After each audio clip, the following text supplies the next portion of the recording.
Hello, everyone, and welcome to Accelerate at Circularity 23. I'm Jake Mitchell, Startup Programs Manager with GreenBiz. Circular economy entrepreneurs are shaping the future of every industry, reframing how we think about design and fund entire systems. These entrepreneurs push industry stalwarts to change their own business practices and innovate. Accelerate is one of the primary ways in which we at GreenBiz spotlight these circular economy entrepreneurs who bring grit and ingenuity to shaping this new future. Here's how the Accelerate session is going to work. You will hear from 5 entrepreneurs who each have 2.5 minutes to pitch, after which you all will be able to cast your vote to determine the winner. I'm excited to announce that starting this year at Circularity, Accelerate winners receive funding from GreenBiz. First place wins $20,000 and second and third place win $10,000. I'd also like to take a moment to thank our sponsors. Thank you to L'Oreal and Aura Consultants for making this event possible. We appreciate your support as we build this transition to a circular economy. With that, I am delighted to welcome our 2 esteemed industry experts to the stage. Please join me in welcoming Bridget Croak, Managing Director at Closed Loop Partners, and Asim Shamali, Sustainability Strategy Senior Manager at Accenture.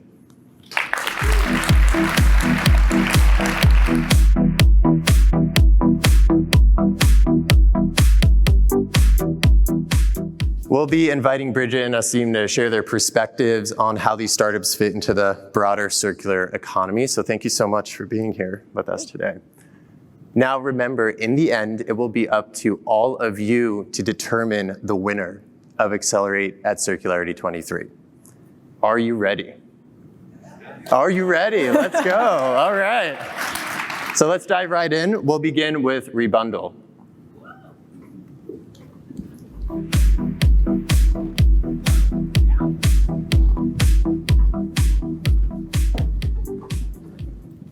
Good morning.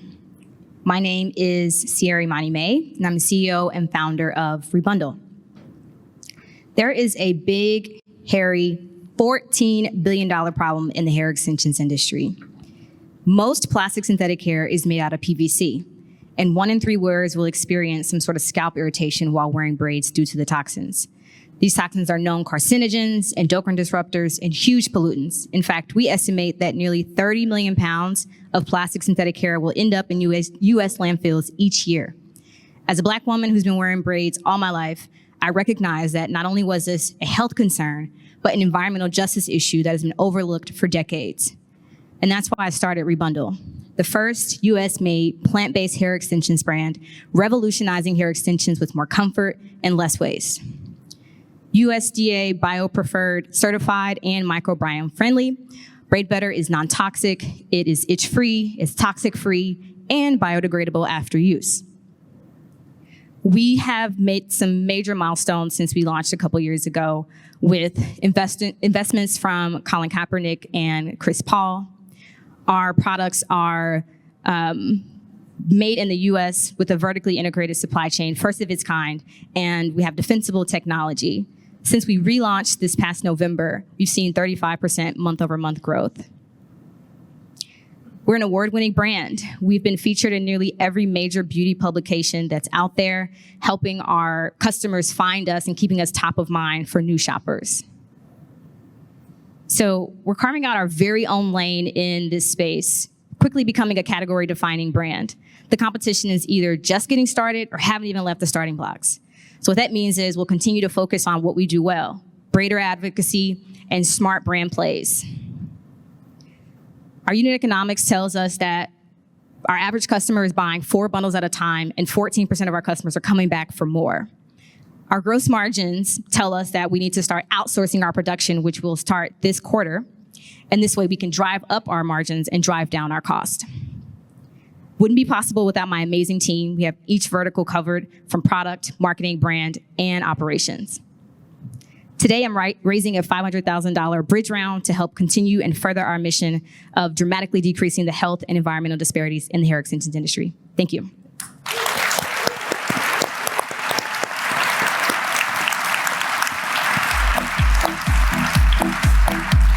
think I'm starting to understand the pressure I put on our robots to be faster. But I'm Rob Shanks. I'm the CEO of Molg. For the last decade, I've worked in consumer electronics, where I realized I was contributing firsthand to the 50 million ton plus problem of e-waste because of how we were designing and manufacturing our products. This is one of the fastest growing waste streams we have today, but it also represents a massive economic opportunity to capture critical materials and components and put them back into a circular economy. Now, this circular economy is defined by the re-X's. It's the repairs, the remanufacturing, the recycling. And when you look at this, they all have a shared need for disassembly, reassembly, and requalification. So that's why we started Molg, to create the software and robotics to enable circular manufacturing. For us, it starts with deriving assembly intelligence out of 3D CAD models. We use software-defined assemblies to hold parameters of not how something comes together, but also how it comes apart. This enables designers to create the next generation of circular products, while also synthesizing the automation of re-X activities on in-market products today. So that automation can then be deployed on our Molg microfactories. These are robotic cells that sit inside existing ITAD and reverse logistics centers. And we use a circular business model. We sell them as a service with the ability to handle a high mix, dynamic, ever-growing number of jobs. To give you some examples of this, we've worked with Stanley Black & Decker, and the video should play any second now, allegedly. And so you can see we've been designing the next generation of battery packs using our computational design, advanced simulation, and robotic microfactories. Additionally, we've looked at how we harvest motors out of power tools to capture that critical material. And finally, we have our automated processes of servers, which are powering the backbone of our future AI economy and allegedly perhaps some mayor's circularity speeches. We use our high-precision, non-destructive disassembly to recapture, requalify, and redeploy critical components like DIMMs and CPUs to put back into the data center environment. While much of our work is still under wraps with leading electronic manufacturers, if you're interested in the intersection of circularity, design, and robotics, I'd love to chat and appreciate your time and attention as we talk about the future of circular manufacturing.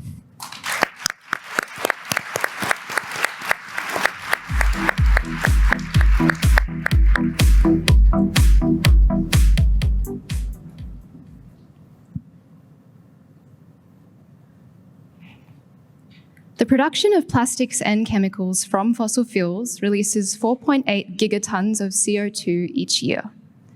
Current solutions to reduce the climate impacts of these industries are not effective or sustainable, and with less than 10% of all plastic currently being recycled, these approaches will not meet the rising demand for recycled plastics. Over 9 billion tons of virgin plastic have been produced to date, and while most view this as waste in landfill, we at Samsara Eco see it as a valuable resource. We've engineered plastic degrading enzymes that can take waste plastics and through a proprietary process, convert them into their constituent monomers. These monomers can then be used to make virgin quality plastic again with no compromise to the quality of the plastic over an infinite number of cycles. They can also be upcycled into other fossil fuel replacing chemicals. Our process can handle the cheap feedstock that other recyclers reject. It's a continuous process that reuses the enzyme over multiple cycles, and our mild conditions reduce our carbon footprint to less than half that of virgin plastic production. Importantly, our product is equivalent to virgin plastic. We will meet market price with superior products sustainably produced at an advantageous cost. Across 5 priority plastics and 20 chemicals, the total addressable market is an estimated $530 billion. However, we're expanding our technology far beyond this. In just 18 months, our technology has been proven at pilot scale, and we've raised $38 million to fund our first commercial facility. We're also performing trials, producing bottles and fibers with the largest consumer goods companies in the textiles and packaging industries, including our partner Lululemon. Supported by the world's leading investors, our experienced team of scientists, engineers, and business people are bringing infinite plastic recycling to the world. We're looking for strategic partners and investment to accelerate Samsara towards our 2030 ambition of recycling 1.5 million tons of plastic per year, preventing an estimated 2.5 million tons of CO2 emissions. With infinite plastic recycling, we can view waste as a valuable resource and begin to build a world that never needs to exploit the Earth's resources to make plastics or chemicals again. Thank you.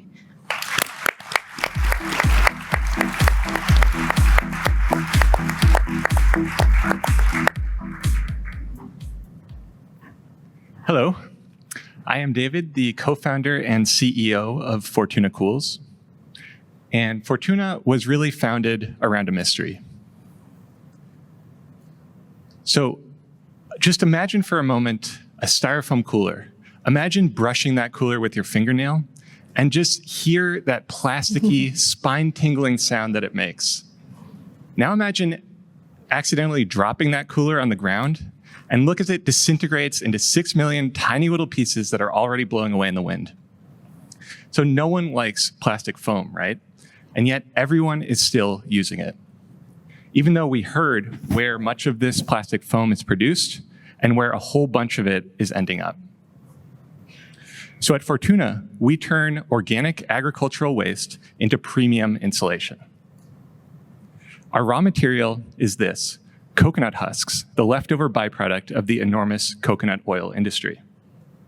We turn these coconut husks into premium insulation and coolers for food and beverage companies, dairy companies, confectionaries, and all of the other companies that absolutely hate plastic foam, but have no choice except to use it every day in their operations. And our coconut fiber insulation outperforms many mainstream synthetic foams by 5 to 30%. That translates into less food waste from spoilage in transit. It means higher incomes from our farmers who get to sell their waste instead of burn it. And it means a lot less plastic garbage. Fortuna's coconut insulation is really what the market has been waiting for, not only because it's cheap, as our raw material is somebody else's waste, not only because it performs well, since nature has really been handling our R&D for millennia, creating this wonder material that keeps the flesh and water of the coconut cool even in the hot tropical heat, but also because it is ready to scale. We are already producing thousands of kilograms of fiber every month. We're opening our biggest factory to date this summer, and we're on track to cross $1 million of revenue later this year. All this with impact built into every single fiber that we make. So Fortuna came out of Stanford University's design school, and today we have an amazing team of local operators in Southeast Asia and seed stage investors around the world. We have finally created an impactful, scalable insulation that companies are clamoring for, and we'd love your help to make the future look a little more like this. Thank you very much.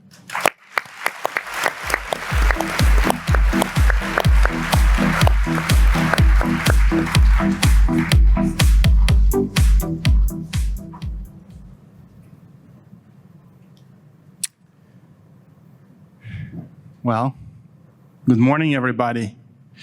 My name is Gene Edelman, and I'm co-founder of Azure Printed Homes.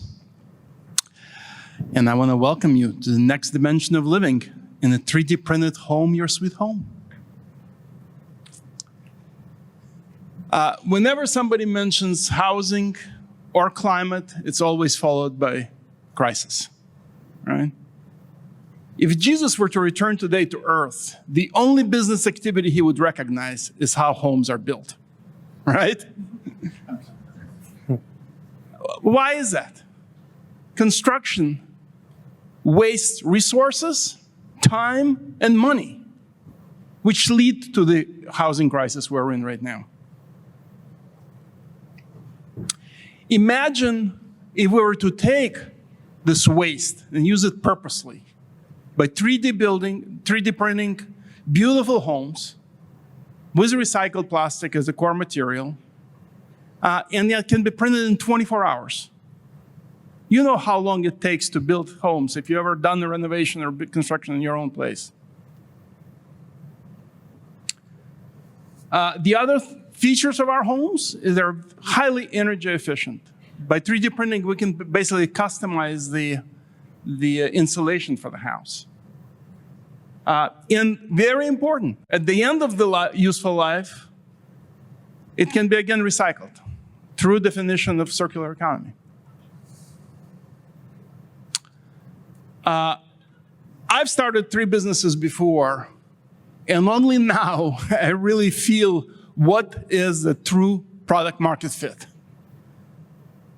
We spent only $7,000 on marketing in the last 12 months, and I'll share with you our results, but the amount of the publicity we got from 3D printing publications, sustainability publications, housing publications, has been incredible. Right after this, I'm flying to Washington, D.C., where we'll be at the Innovation Showcase on the National Mall.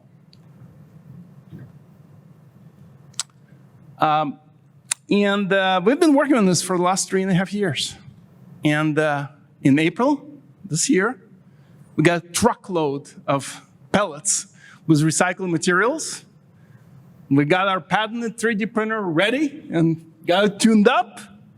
And in May, we started shipping the units. Yes! That was huge!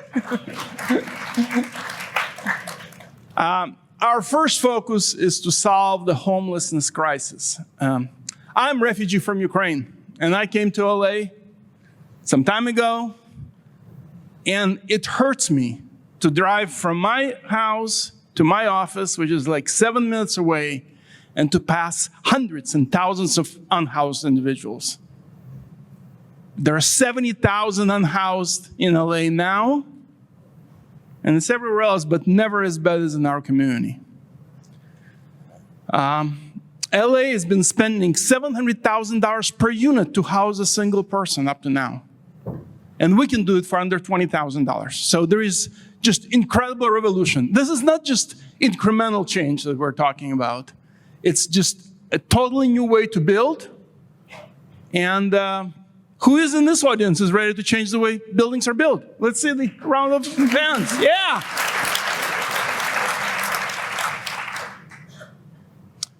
So on our journey, my business partner and I invested about $1 million ourselves. We've raised $1.3 million in the last 12 months by hook and by crook. You know, we've done it with angels, friends, family, crowdfunding. And we have over 27 million of pre-orders on a $7,000 marketing spend. So it's just, I talked about product market fit. This morning, I got a great news that we're one of the 2 companies that will resettle 125 migrant workers in Riverside County using State of California grant into 125 new homes, and they're going to be ready to move in the next 90 days. Just incredible, the kind of momentum that we have. Anyway, if all the people who said you're ready to start the way you build, you now have a chance to do it. We're crowdfunding on republic.com/Azure. And as minimum $250 investment, you can join us on our journey. Really, I'm Gene Edelman. You have my contact information. If everyone in this audience invests $250, which is more what you paid for this hotel room last night, right? We'll raise enough money to buy 100,000 pounds of recycled plastic and build 50 units for homeless in the next 50 days. So let's do it. Thank you so much. Thank you.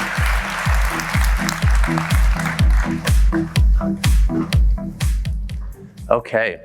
Thank you to all these incredible entrepreneurs. Can we give them one more round of applause, please? Building the solutions for tomorrow. So in just a minute, we'll hear from our 2 incredible industry experts here to contextualize what we've heard and what they're seeing in the market at large. But first, it's time for you, the audience, to vote for the startup that has the greatest potential to make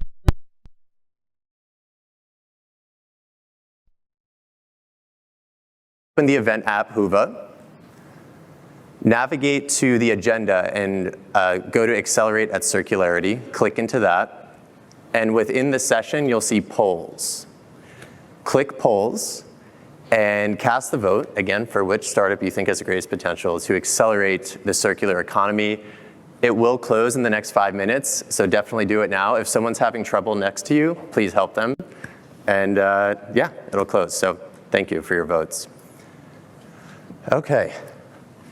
Bridget and Nassim, it's great to share the stage with you. Thank you so much for being here. So Bridget, let's start with you. Sure. So Closed Loop Partners is an investment firm focused on the circular economy, right? Tell us which sectors you focus on and how you work with these startups. Sure. We invest across all categories of the circular economy. So everything that you saw up here was within the scope of the types of companies that we invest in. We do, in our venture fund, we have various funds, but our venture fund, we do seed stage investments across the value chain. And we're looking for companies that are, like these, that are really making kind of impact, have the right team, are going to be able to scale and show real market opportunity. Great, thank you. Nassim, let's pretty much the same question for you, but you're at Accenture, a professional services company. So tell us a little bit how you work with startups, and then how these startups you saw today on the stage compare to the landscape of startups and solutions you're seeing. Definitely. So I think circularity is a very unique concept because it takes businesses, let's think of large corporations, and it allows them to think in a startup mentality. You're basically tearing down old ways of how businesses are run today. You're driving innovation, and I think circularity is the intersection of innovation and sustainability together. And so in essence, these companies are actually starting as startups, even the largest corporations in the world. So I think when we think about these pitches that we just saw, it's similar in the mentality and how these large corporations are working to drive true transformational change.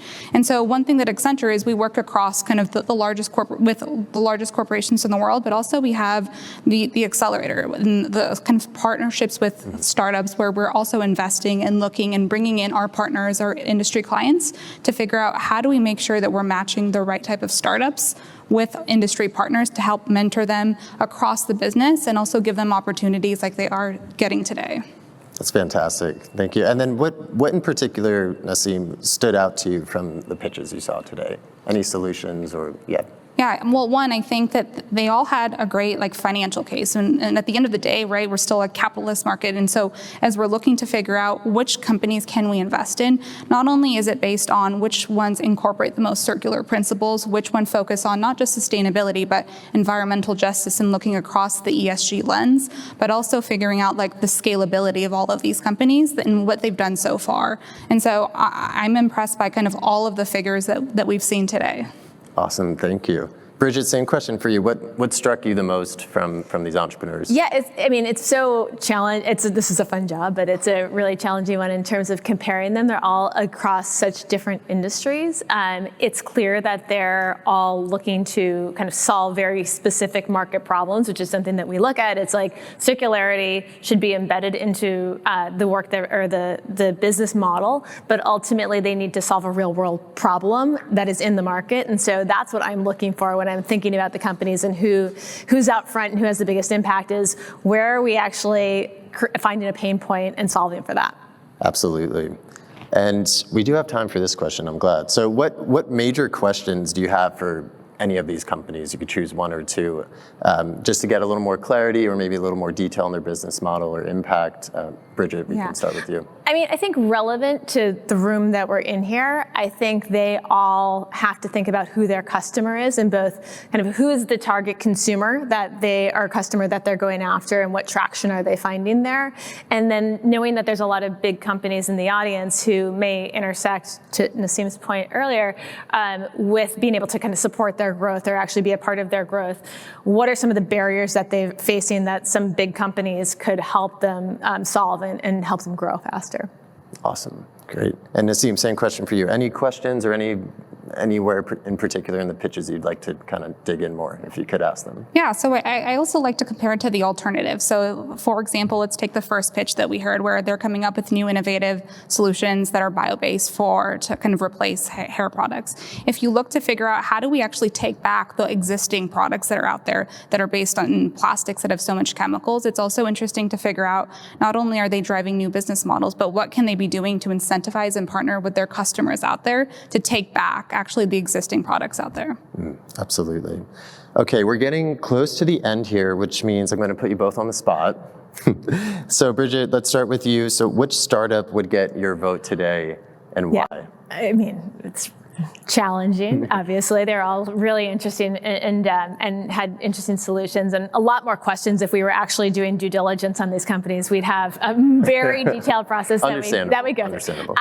That said, I'm going to choose Rebundle, and the reason that I'm choosing Rebundle is because I think that when you look at the consumer proposition, they're solving something they're solving for like a human health potential concern that I think could have market resonance by itself, even without the circularity story. So if that is not a priority for the consumer, I think there's still a huge market opportunity. Thank you so much. Yeah, thank you for sharing. Nassim, same question to you. Which startup would get your vote today and why? Same caveat. But with that, I would go with Molg. And the reason for that is, one, I've spent a lot of time in the tech and e-waste industry, and I've seen the problem that's out there, like the millions and millions of pounds of e-waste that go, and you're figuring out how do we think about our cloud growth problem and thinking through designing with circularity in mind, designing with remanufacturing, with serviceability. And I think that as a service model, it can be scaled both for kind of small corporations, but if we think about the large hyperscale companies that need support as well, this company could be able to tailor to many different market segments, and I think that's what really stood out to me. Yeah. Awesome. Thank you. And one more thing. Go ahead. I would just say that all of these guys, I think they're all really interesting solutions, and I think there are a lot of folks in the audience. Startups struggle sometimes to work with big companies, so those of you out there, I think you can think about ways to support them all and help their growth so that they're solving your problems. Great. Thank you so much both for your feedback and for your votes. Yes. Okay, great. So before we reveal the results, I'd like to go to the next slide here. I'd like to first congratulate our People's Choice Award winner, who received the most votes from across the circularity community on our website leading up to this event, and that is Ravel. So congratulations to Ravel. They won a free ticket to this event, and I hope you're having a fun and fruitful time here at Zeeland. So we have our results. The winner of Accelerate at Circularity 23 is Rebundle. Congratulations to Rebundle. Congratulations to all the startups that pitched today. Big thank you to Nassim and Bridget, and to our sponsors, L'Oreal and Aura Consultants. Back to you, John.